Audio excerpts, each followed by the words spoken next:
Assalamualaikum warahmatullahi wabarakatuh. Perkenalkan, nama saya Hayun Cahya Utami dengan NPM 24510100, Prodi Ekonomi Syariah kelas A.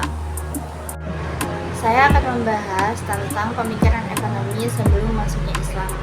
Yang pertama, Mesir kuno pada zaman Firaun.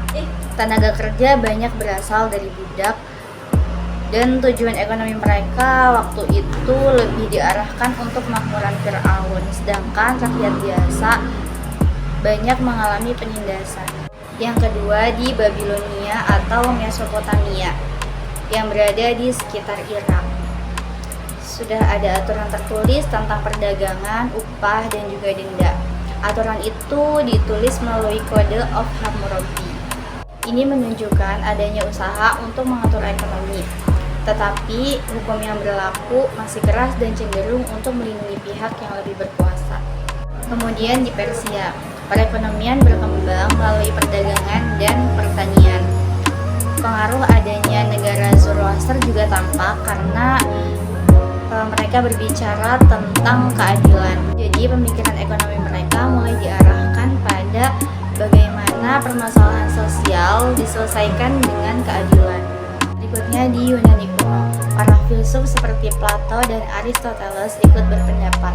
Plato berpendapat bahwa ekonomi itu seperti mengatur rumah tangga, sedangkan Aristoteles berpendapat bahwa ekonomi produksi untuk kebutuhan dan ekonomi artifisial itu cenderung untuk mencari keuntungan yang berlebihan.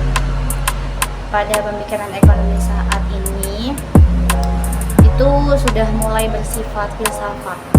Lalu pada masa Romawi, mereka bertumpu pada perdagangan dan hukum. Mereka juga menggunakan sistem perbudakan dalam ekonomi.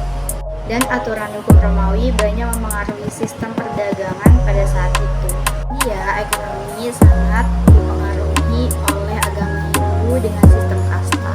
Sistem ini, ekonomi masyarakat ditentukan oleh kasta. Brahmana dan kesatria memiliki kedudukan yang tinggi, sedangkan rakyat kecil terutama Sudra itu sering tertindas. Ini menciptakan ketidakadilan dalam ekonomi. Akhir di Arab pra-Islam, perekonomian bertumpu pada perdagangan, terutama di Mekah. Namun praktik ekonomi di sana dipenuhi hal-hal negatif seperti judi, monopoli, perbudakan, dan juga riba.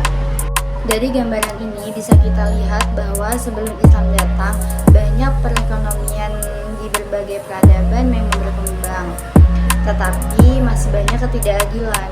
Maka kehadiran Islam membawa ajaran ekonomi yang menekankan keadilan, larangan riba, kewajiban zakat, dan kepedulian sosial. Sekian dari saya. Wassalamualaikum warahmatullahi wabarakatuh.